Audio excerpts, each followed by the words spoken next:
سهر سرا لو سو agaasimeen naadiga akhristayaasha halkaraan ee magaalada Burco ayaa ka dhacday xarunta bartamaha magaalada Burco ay ku leeyihiin naadiga akhristayaasha halkaraan waxaana munaasabadaasi lagu soo bandhigay buuggii 16aad ay soo bandhigi jireen naadiga akhristayaasha halkaraan waxaanu buuggan yahay buuggii bilaaha ee aalaaba ay soo bandhigi jireen naadiga akhristayaasha halkaraan waxaana ka soo qayb galay munaasabada qaar kamid ah ardayda wax ka barata jaamacadaha Burco iyo Golislaantada Burco kamid ah barayaasha wax ka barata jaamacadda Burco iyo madaxda shirkadaha isgaarsiinta ee ka hawlgala gobolka Togdheer waxaana ugu horeynba munaasabada lagu furay aayaadka quraanka kariimka kadib waxa halkaasi ka hadlay qaar kamid ah marti sharafka oo ay kamid ahaayeen macallin Cabdishakuur Cali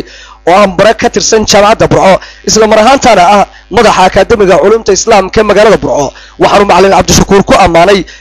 kaalinta muhiimka ee bulshada ay kaga jiraan naadiga akhristayaasha halkaraan waxaanu sheegay inay qabteen gaareen guulo la taaban karo wax badan ay u qabteen bulshada reer Burco iyagoo furay maktabada halkaraan ee ku taalla magaalada Burco taasoo dad badan ay wax ku akhristaan oo reer Burco iyadoo hore aanay u jirin magaalada Burco maktabad ku taalla bartamaha magaalada ama wax lagu akhristo marka laga reebo maktabada jaamacadda Burco waxaana sidoo kale isla ka hadlay marayaha shirkadda isgaarsiinta Telesom ee gobolka Togdheer ahna qoraa Maxamuud Xaaji Ibrahim waxaanu isla sidoo kale u soo jeediyay dhalinyaradii munaasabada ka soo qayb gashay iyo naadiga akhriska halkaraan guulaha wax ku oolka ah ee gaareen naadigani waxaanu ku bogaadiyay daayirtii ka soo qayb gashay munaasabada iyo naadigaba inay sii wadaan wax qabadkooda bulshadooda reer Burco u qabteen waxaanu sheegay wax akhrisku inuu yahay kaalinta ugu muhiimsan bulshada waxaanu sheegay inuu wax akhriskana uu la dagaalamo jahliga isla mar ahaantaana qof aan wax aqoonin aan waxba akhriyin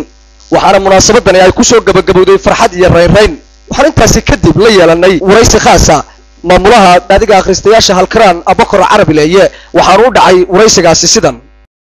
sababaha loo asaasay naadiga akhristayaasha halkaraan tan iyo intii uu jiray waxyaabaha la taaban kara uu qabtay iyo sidoo kale naadigu buugaagtii uu soo bandhigay waxay ahmiyadda ay u lahaayeen shacabka ku dhaqan gobolka Togdheer ku soo dhawow Abakar Carabi leeye barnaamijka aad iyo aad mahadsan tahay bismillaahir rahmaanir rahiim naadiga akhristayaasha halkaraan sida uu sheegay Saafi Ali waa mid kamid ah naadiyada akhriska Soomaaliland waxa la asaasay sanadii 2009 naadiga halkaraan Readers Club ujeedooyinka loo asaasay weyn waxa weeye sidii loo hormarin lahaa akhriska iyo quraanka sidii loo heli lahaa dad akhristayaal ah dad saaxiib u yahay buugu dad iyaguna wixii ay akhriyeen dib u qori karo oo buugaag ka sameyn karo ummadda dhexdeeda kara hadafka halkaraan weyn waa ka halkaraan hadafkiisa kooban waa sidii geed kasta iyo guri kasta oo Soomaaliland kamid hoostiisa loogu akhriyo naadiga akhriska halkaraan intii uu jiray waxa uu qabtay barnaamijyo badan naadiga sidii uu xusay Saafi Ali waxa uu sameeyay bandhig buugaagyo bilaa oo bishii walba hal buug soo bandhigo buugaasina buugba waxa loo diraa mid kamid dadka akhristayaasha buugaasina wuxuu xambaarsan yahay waxa loo soo bandhigaa mujtamaca imika ilaa hadda waxaan soo bandhignay buug ka badan 36 buug meelaha ku dhow naadigu waxa kale uu sameeyaa si uu akhriska u hormariyo waxa loo yaqaano maktabad mutaharrika ama mobile library maktabada wareegta naadigu waxa uu qodaa madaxyaha dugsiyada sare magaalada si loo dhiirigeliyo oo isugu xidho mujtamaca iyo buugaagta naadiga akhriska halkaraan intii uu jiray wuxuu sameeyay maktabadan ay maanta dhex fadhino ee barnaamijka duubayno ayuu ka hirgeliyay magaalada Burco oo runtii ah maktabadaha maanta wax lagu akhristay runtii dhalinyaro badan ay ku xidhan yihiin naadigu arrimaha uu sameeyay kuwaas ka mid ah haddaynu soo koobno gudoomiye waxaad sheegtay in naadigani uu soo bandhigo buugaag tiro badan buugaagtaasi ma waa buugaag miyaa ka hadlaysa dhinacyada siyaasadda dhaqaalaha caafimaadka waxbarashada mise waa buugaag ay idinku qoodaysateen oo arrimaha bulshada qaybo ka mid ah bay ku kooban yihiin buugaagtaasi waa su'aal fiican inta badan xoog ma saarnaan siyaasad ka hadlaysa soo bandhigno waxaan inta badan xoog saarnaa buugta loo yaqaano tanmiya albashariya ama buugta dadka caawinaysa tanmiya albashariya qofka shakhsiyada hormarin karta qof kutubta inta ku saabsan kuwa dhaqanka ku saabsan Allahu salli ala kuwa sheekooyinka iyo qisaska runtii sheekooyinka xikmadda wax laga faa'iido marka buugaagtan soo bandhignaana intii noocaasi gudoomiye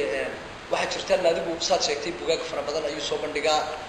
naadigu waxa jirta sidoo kale wuxuu furay maktabadan imika aynu fadhinay maktabada naadiga akhriska halkaraan intee in leg baad soo kartaa waxba ka qabateen akhriska magaalada Burco ama sidii dadku waxba akhrisanay intee in leg baa hadafkii aad lahaydeen agaadhay baad soo kartaa runtii wallahi in badan baan karaa maalintii aan asaasinay Burco ma oqon Readers Club waxa yahdo fikradaas aan mujtamaca ka dhacay أهمية آخر سكولية ولا بعض من قلنا المجتمع كنا بعينه وحالكن وحجلان هنا وقت أن صوب وطن يوضع قواريا جد ترى بدن أي أخبار استوى ردي بوت كل حلم بدك يلا يعني سدا ستيش كون روحي جيا جي كان يسوق قرسي أنا يسوق قرسي يعني تذكر سيد قدامي هنا يسوق حاضران بدك يلا حالي لو كذي بدك تشوفي بدك يصير له ma jiraan caqabada idinka hor yimi tan iyo intii naadigu uu jiray hadday ahaan lahayd soo bandhigista bugaagta dhinacyada kala duwan ee naadigu waxqabadkiisa ma jirtaa caqabada idinka hor yimi oo aad sheegi karto hadda aad ka gudubtay عندنا واحد جرا عقب وجرا طبعا وحنا نروح عقبة ما jirto waxyaabaha nagu yimid ka mid ah naadiga waxa ay soo baxday jira dhinaca dhaqaale ahaan yani lagu ma xoog badan yani taageerayaal ama shaqsiyaad iyo shaqsiyaad ay keenay jilban oo wajiniyo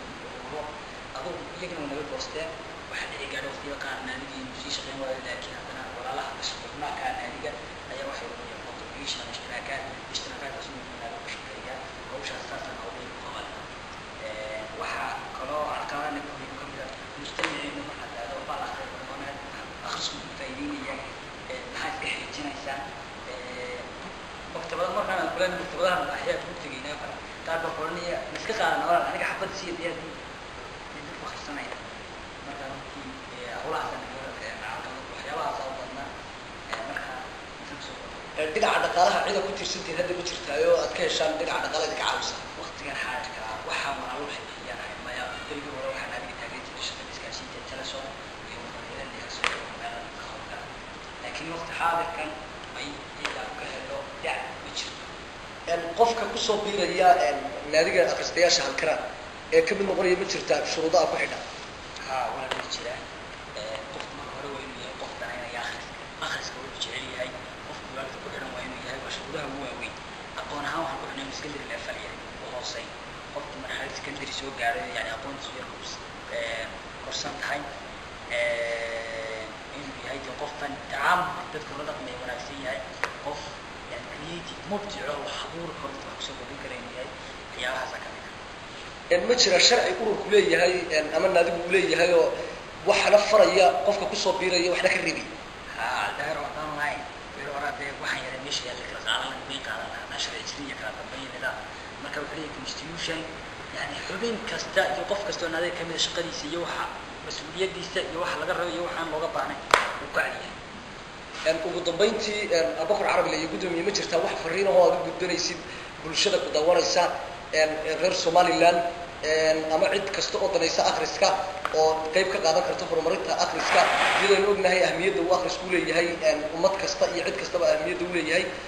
sidoo kale waxaan deefilayaa qof aan xaqoon kulli inaan wax akhri karin sida idinka shuruuduhina ku xusan marka ma jirtaa fariin aad bulshada reer Somaliland gaar ahaan kuwa ku dhaqan gobolka Togdheer magaalada Magacda Burco ma jirtaa fariin aad u gudbinaysaa ugu dambeyntii message ama fariinta andrey wax weeye taa waa halkan marba xabaarsan yahay ay wax akhrino سين مدة حل وطن أوان كانوا وين خالد رابر سماه رابر وحيد هذا قال إنك وحصورية وقسمة هالك طنطو صاحب كالفرنوية سلطفر بهاين تيسا واللي حسيتين معنى هذا داخل سوري محمد سين بيدك كبيرة أبوان رابر في شيء